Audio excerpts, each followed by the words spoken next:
En el vídeo de hoy quería hablar sobre un conflicto que, bueno, del que todo el mundo ahora mismo es consciente, es el conflicto entre Israel y Palestina. No quiero dar mi opinión al respecto, pero sí que es cierto que me gustaría hacer un repaso por toda la historia de estos dos pueblos, de por qué el conflicto actual es como es, y sobre todo me gustaría hacer un repaso por todos los conflictos anteriores que ha habido en esta zona, porque no solo ha habido los de los últimos 30 años, sino que esto se remonta a siglos antes de Cristo.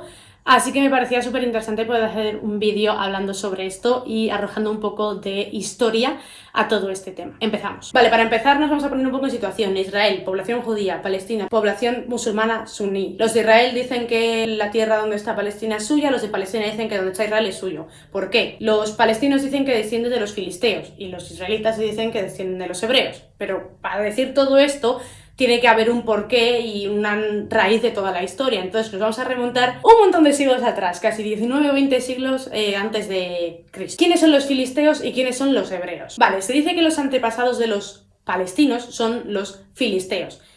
Se dice que vienen de la zona del Mar Egeo, Grecia, Turquía, tal. También dicen que vienen de Troya, después de las guerras de Troya, que se fueron de Turquía hacia Siria y luego llegan hasta la zona de Canaán.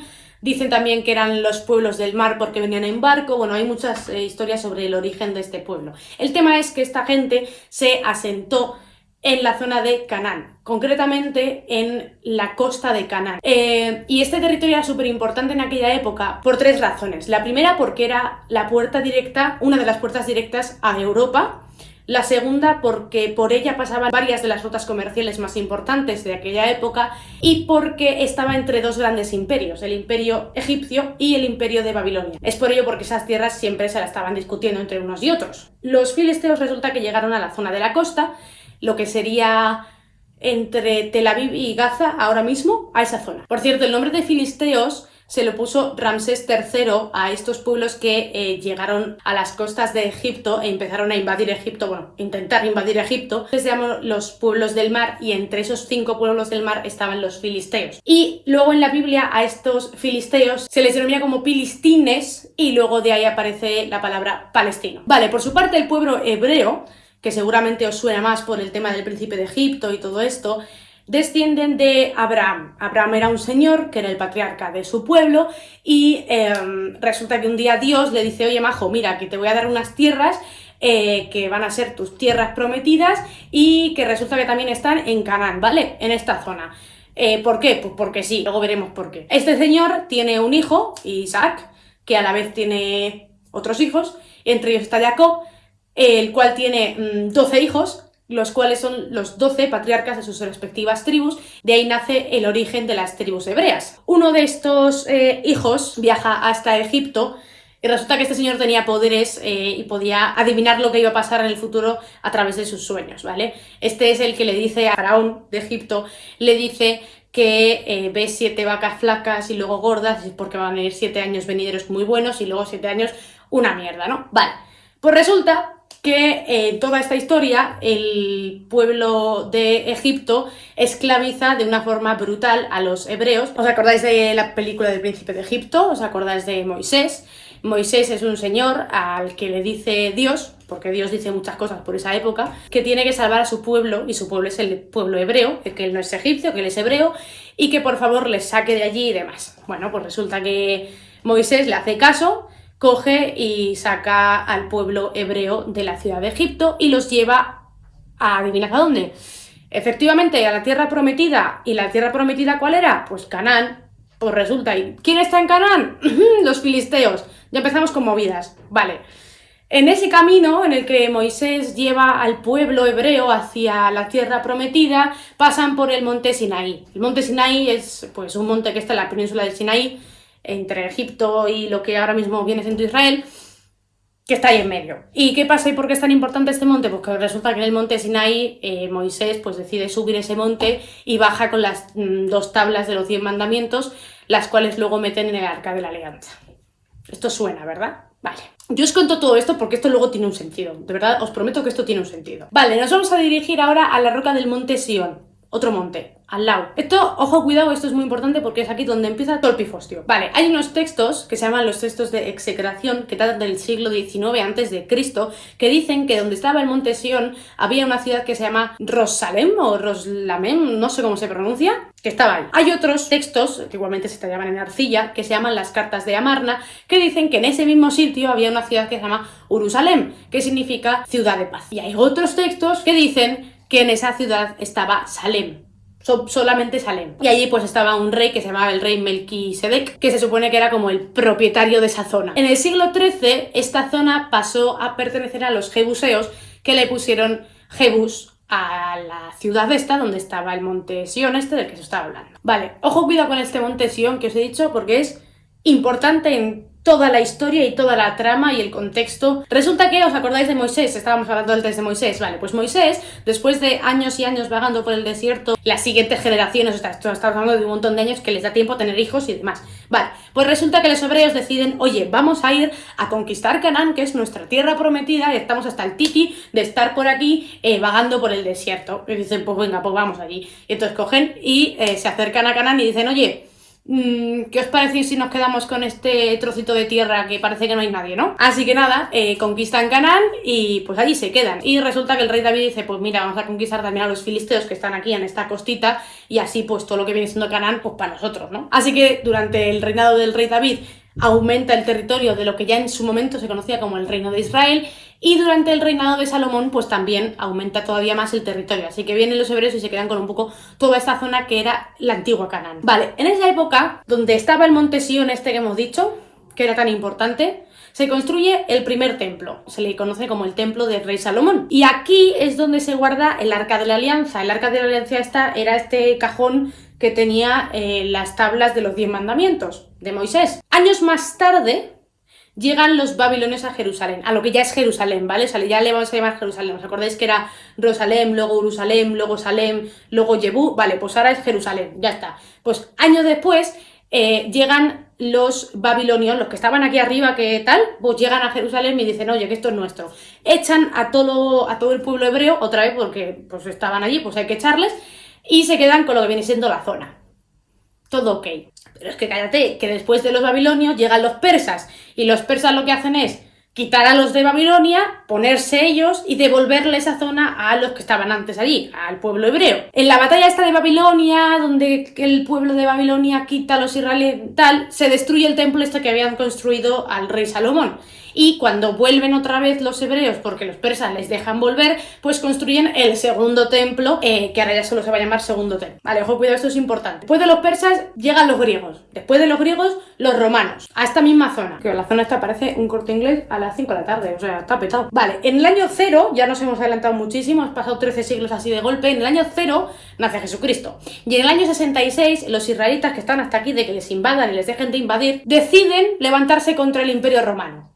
Dicen, somos 4 michinos y un gato, los romanos son unos tropecientos mil, vamos a por ellos. Así que nada, el emperador Tito, como es obvio, aplasta la revolución de esos 4 gatos y un michino, porque es que no eran nadie, destruye el segundo templo, del cual ahora mismo solo queda el muro de las lamentaciones, y les manda a freír espárragos. Unos años después, el emperador Adriano unifica las tierras de Israel y les cambia el nombre de Israel a Palestina. Ojo, cuidado, en honor a un monte que había por ahí por Italia. Vale, y pues dice el emperador Adriano que todos los israelitas que estaban por ahí, que a freír espárragos, que se fueran a donde quisieran, pero que ahí no entraban. Y bueno, pues todos los israelitas pues se van disgregando por diferentes partes del mundo, porque les han echado, básicamente. Este es un concepto importante que hay que tener, y es el concepto de diáspora. Las diásporas son movimientos masivos de personas de su propia región hacia otras partes del mundo, y en concreto se conoce a la diáspora judía, que es pues esta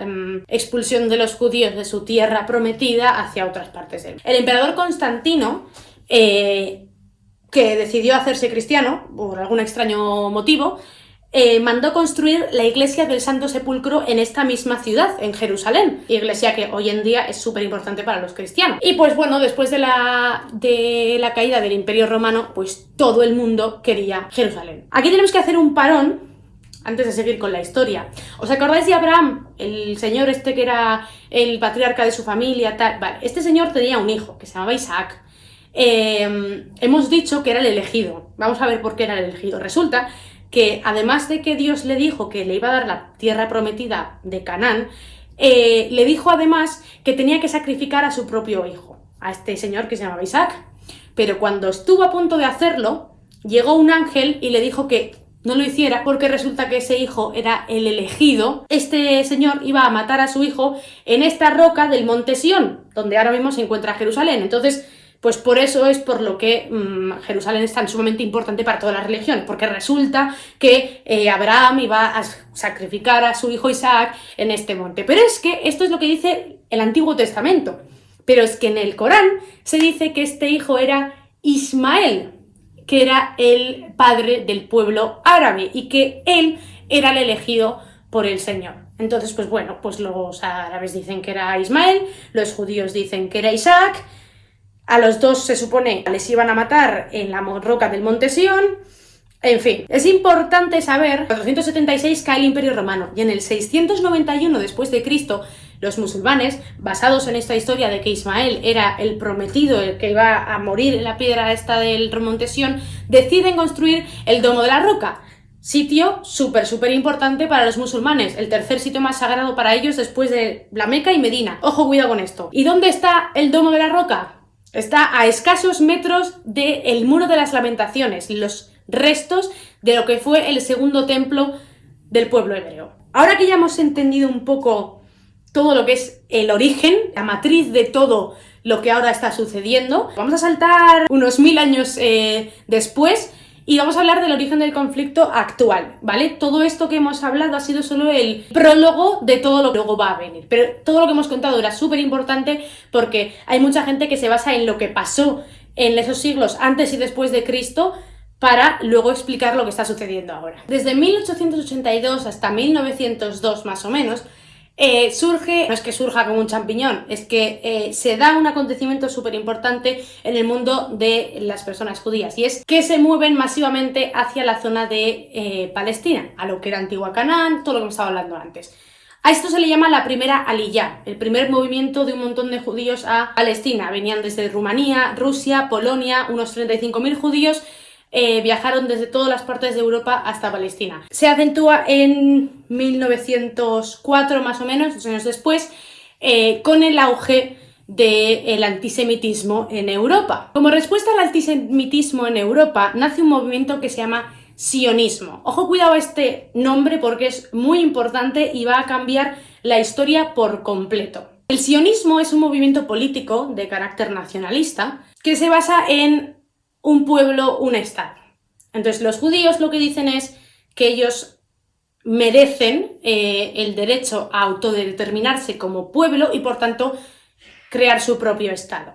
Así que su objetivo principal y lo que entra en la cabeza de estas personas es crear un único estado para los judíos. Se contemplaban muchas opciones de dónde podían asentar a este pueblo judío. Argentina, Uganda, incluso una región al norte de China, cerca de la frontera con Rusia, que se llamaba Birobidzhan. Pero claro, ¿qué pasaba? Que hemos contado con todo el tema de la historia de antes, que Canaán, lo que antiguamente era Canaán, era la tierra prometida para los hebreos. Entonces, ellos dicen, vale, yo quiero asentar el Estado judío en un sitio, no me voy a ir hasta Uganda, no me voy a ir hasta Argentina, vámonos a nuestra tierra prometida, la que se nos prometió hace siglos atrás y que todavía no hemos conseguido. Esta zona, ¿vale?, entre el mar Mediterráneo, el río Jordán, resulta que cuando ellos empiezan a plantear que quieren asentar allí el Estado del pueblo de Israel, esa zona pertenecía al Imperio Otomano. Pero luego hay un hecho que lo cambia todo, la Primera Guerra Mundial. Entre 1914 y 1918 estalla en Europa la Primera Guerra Mundial. Al terminar la guerra, el Imperio Otomano desaparece y varias potencias se reparten un poco el territorio, porque esto ya sabéis que funciona así. Derrotamos a un imperio y ahora lo que hay nos lo repartimos, sin tener en cuenta la gente que vive allí ya de por sí. Así que bajo el mandato británico, Palestina pasa a estar en manos del Reino Unido. El 2 de noviembre de 1917 ocurre un hecho histórico que el gobierno británico da un paso al frente con la declaración de Balfour. Lo que decía era que el gobierno británico aceptaba el asentamiento del pueblo judío en la región de Palestina, pero con una condición: no debe hacerse nada que perjudique a todas las personas que estén en esa zona de Palestina que no sean judías. Es decir, todos los que antes vivían allí no se les debe perjudicar de ninguna forma. Durante los años 20 y 30 se asentaron allí miles de judíos en la zona de Palestina y a ellos se les sumaron además los que huían del Holocausto. Se podría decir que fue una tercera aliyá. Poco después de terminar la Segunda Guerra Mundial, los judíos que estaban en la zona de Palestina eran unos 600.000 más o menos, y los árabes les doblaban en número, pero empezaron ahí los confrontamientos entre unos y otros. Tú no puedes meter a 600.000 personas donde ya hay 1 millón de personas más. Así que empezaron los primeros enfrentamientos entre palestinos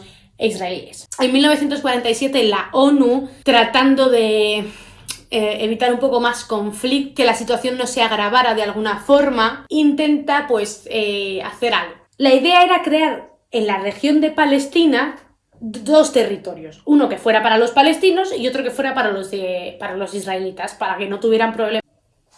Así que Palestina estaría gobernado por el Estado árabe e Israel estaría gobernado por el Estado judío. Y Jerusalén tendría un régimen independiente, porque recordamos que Jerusalén la quiere todo el mundo, entonces pues ahí un poco a mí. Pero los árabes pues no aceptan esto, dicen que es una pérdida de su territorio y se niegan a firmar esta declaración de división del territorio. El 14 de mayo de 1948, el líder judío David Ben Gurión proclama el Estado de Israel. Y 5 días después, 5 países árabes le declaran la guerra a Israel. El objetivo de estos 5 países es acabar con el Estado israelí. Este es el primero de muchos conflictos entre ambos pueblos. Después de varios años de guerra, Israel gana la guerra contra estas 5 naciones que le habían declarado la guerra. Y no es que solo eso, es que encima aumenta su territorio, así que ocupa la parte oeste de Jerusalén después de la guerra. Egipto se queda con Gaza y Jordania se queda con Cisjordania. Esto tiene 2 graves consecuencias. La primera es el enorme número de desplazados, sobre todo por la parte palestina, que tuvieron que irse a los países colindantes, especialmente a Jordania. Y bueno, a este éxodo los árabes lo llaman Nakba, que es como destrucción en árabe. Y hoy el número de desplazados, incluyendo hijos y nietos de estos primeros desplazados, pues ronda los 5 millones de personas desplazadas.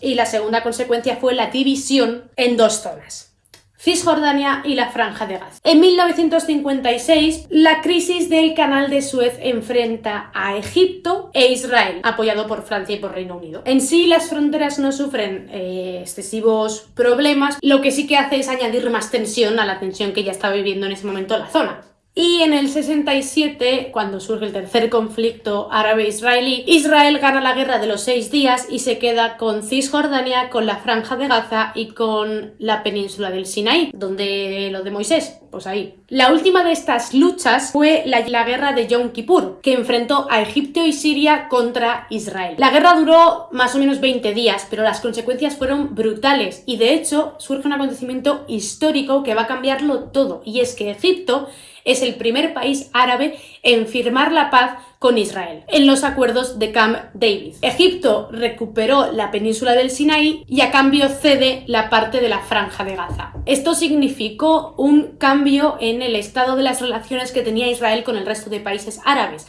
a pesar de que solo Jordania firmó un acuerdo de paz. A partir de la firma de los acuerdos de Camp David, el conflicto se enfrentó únicamente a palestinos e israelíes, ya que el resto de países no querían tener nada que ver con la situación. Ahora que hemos entendido un poco más la historia un poco más reciente, vamos a hablar de los asentamientos judíos que hay en la zona de Jerusalén. Asentamientos judíos se le llaman así a las zonas ocupadas por judíos al pueblo palestino a partir de 1967. Después de la Segunda Guerra Mundial y tras el fin del Holocausto, ya sabemos que la región de Palestina se vio inundada por un montón de personas israelíes que venían huyendo del Holocausto. Hoy en día esta zona concentra a unas 8 millones de personas israelíes que viven dentro de las fronteras de su estado, por decirlo así. Pero resulta que hay 1 millón de personas más o menos que viven fuera de estas fronteras ocupando territorio palestino, en lo que se llaman asentamientos judíos. Estos asentamientos se construyeron después de la Guerra de los 6 días, en 1967. La comunidad internacional considera ilegales estos asentamientos, ya que desde la Convención de Ginebra se dice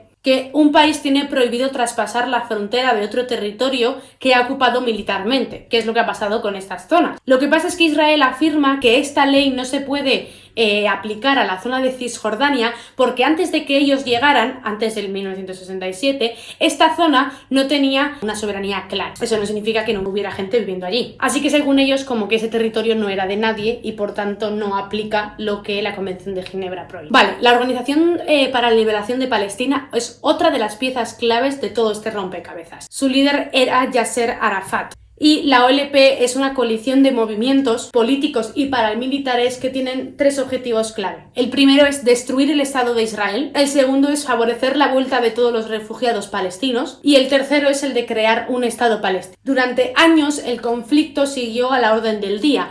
Las imágenes de niños tirando piedras a los tanques israelíes fueron un símbolo de lucha. Las protestas estallaron y se les denominó intifadas, que en árabe significa levantamiento. En el año 88, Jordania renuncia a Cisjordania y reconoce a la OLP como único representante legítimo de Palestina. Este mismo año, en los acuerdos de Oslo, se firma una kind of tregua entre Israel y Palestina. Esto hacía que la OLP, liderada por Yasser Arafat, renunciara a la violencia y al terrorismo y hacía que la OLP reconociera a Israel como Estado. Por su parte, en Palestina se creó la Autoridad Palestina, que en 2013 pasaría a llamarse el Estado de Palestina. Este Estado, por cierto, solo está reconocido en 139 de los 193 países que forman la ONU. Y además, la firma de este acuerdo lo que hizo es dividir a Cisjordania en 3 partes, la franja A, la franja B y la franja C. La franja A está administrada por la Autoridad Nacional Palestina. La franja B la administra Palestina, pero el control militar lo tiene Israel. Y la franja C, donde están los asentamientos judíos, tiene el control total desde Israel. A pesar de los acuerdos de Oslo y los acuerdos de Camp David, que lo de Egipto y no sé qué, el enfrentamiento entre estos dos pueblos nunca ha cesado y siempre ha habido tensión sobre a quién le pertenece la zona y quién es el que debe permanecer en el área del antiguo Canaán. En el año 2000 hay un hecho que hace explotar a los palestinos, no por nada en especial, sino por su carga simbólica. Y es que el que fuera a ser candidato de la presidencia israelí, Ariel Sharon, visitó la explanada de las mezquitas en Jerusalén. Y los árabes se tomaron esto como una provocación por parte del pueblo israelí. Así pues, se inició la segunda intifada, que duró hasta 2005 y que fue mucho más violenta que la primera, y terminó con la retirada de Israel de la Franja de Gaza. La última escalada masiva de violencia estalló en 2017, cuando el presidente Donald Trump decidió poner la embajada de Israel de Estados Unidos en Jerusalén, reconociendo así Jerusalén como la capital de Israel. Hemos dicho antes que Jerusalén tiene un papel súper importante en todo este conflicto. Hablábamos al principio del vídeo del Monte Sión y de la piedra donde Abraham tenía que sacrificar a su hijo. Isaac, Ismael, daba igual.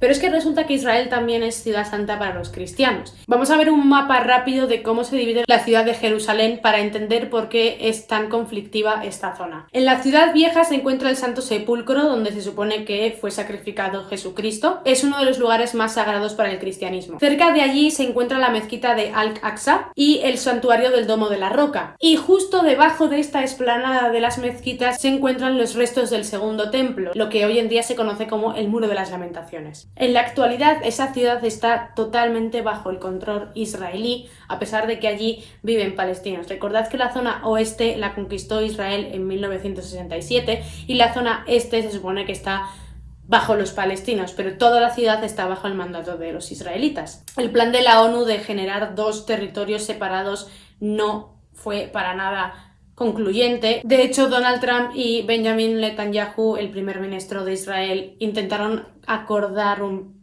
pequeño plan de paz que obviamente los palestinos no firmaron. Hay algo súper importante dentro de toda esta historia y es cómo está dividido el Estado palestino hoy en día y por qué es muy complicado que ganen una guerra contra Israel. Vamos a obviar el hecho de que Israel tiene uno de los mejores ejércitos del mundo, y vamos a hablar de Palestina. Hamás es el grupo militar que surgió tras la primera intifada en 1967. El nombre entero es Movimiento de Resistencia Islámica. Hamás ganó popularidad tras los acuerdos de Oslo, donde se firmó la paz entre la OLP y el Estado de Israel. En 1997 fue declarado como una organización terrorista por los Estados Unidos, y a esta declaración luego se le unieron otros países, incluido toda la Unión Europea. Pero a lo largo de los años, países como Qatar, Siria, Turquía o Egipto han apoyado a Hamás. Todo esto lo que hizo es aumentar la presión política, y cuando Yasser Arafat, líder de la OLP, fallece en 2004, aumenta su popularidad enormemente. Tanto es así que a partir de 2005, cuando Israel retira sus tropas de Gaza, Hamás decide empezar un proceso político dentro de Palestina, y en 2006 logra una victoria en las elecciones, derrotando así al partido Al-Fatah. Esto lo que hizo es desarrollar un conflicto interno, una guerra civil entre los partidarios de Hamás y los partidarios de Al-Fatah, y lo que pasó es que los territorios palestinos al final quedaron divididos no solo geográficamente, sino también políticamente. En la zona de la Franja de Gaza está gobernando Hamás, y en la zona de Cisjordania está gobernando el partido de Al-Fatah. Esta división deja en clara desventaja a Palestina ante cualquier ataque de Israel o de cualquier otro país. Bajo la premisa de divide y vencerás, Israel ha aprovechado la debilidad política y la inestabilidad del país de Palestina para atacar, e históricamente ha ganado todas las guerras que ha librado contra Palestina. Tras ganar las elecciones en Gaza, Hamás se negó a reconocer al Estado de Israel y a aceptar los tratados de paz de Oslo del 88, y también se negó a renunciar a la violencia. Israel le intentó presionar desde la frontera para que Hamás se rindiera, pero estos respondieron con ataque ejército israelí. Desde que en 2007 Hamás tomó el control en la Franja de Gaza, ha habido varios enfrentamientos. Ojo a los datos. En 2008 murieron más de 1.300 palestinos y 13 israelíes en 22 días. En 2012 murieron 170 palestinos y 6 israelíes en un conflicto que duró 8 días. Y en 2014 murieron 2.251 palestinos frente a 73 israelíes en un conflicto de 50 días.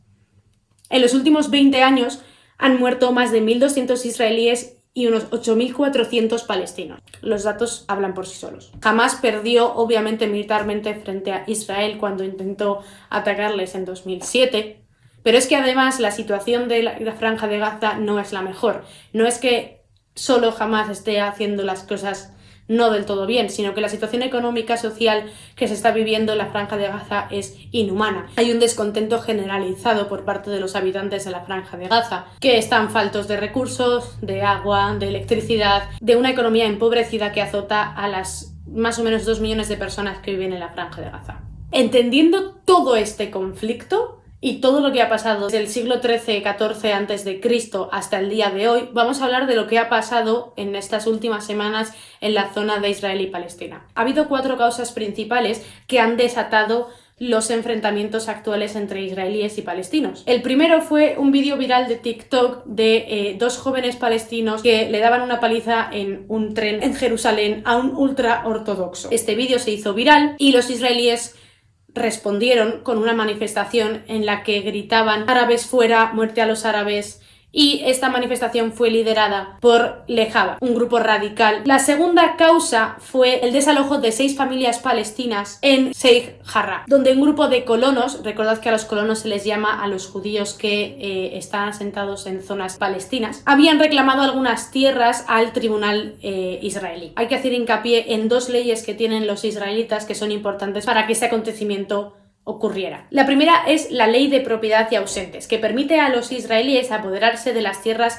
que los palestinos, según los israelíes, abandonaron durante el conflicto de 1948. Y la segunda ley es la ley de asuntos legales y administrativos, que permite a los judíos que pueden quedarse con una tierra X si demuestran que esa tierra en cuestión era suya antes de 1948. O sea que la ley permite a los israelíes recuperar sus tierras de antes de la guerra, pero no se lo permite a los palestinos. Bajo esta ley, el desalojo de Sheikh Jarrah fue totalmente lícito. La justicia israelí dictaminó que esas propiedades donde vivían 6 familias palestinas pertenecían a los israelíes. Esto provocó varios enfrentamientos en la zona de palestinos cabreados que dijeron que los israelíes les estaban quitando sus tierras. La tercera causa es la llegada del Ramadán. Para controlar a los palestinos, los israelíes aumentaron su seguridad en toda la ciudad de Jerusalén. Establecieron estrictas medidas de cacheos, registros aleatorios, ciertas prohibiciones por la noche y además instalaron barricadas en la puerta de Damasco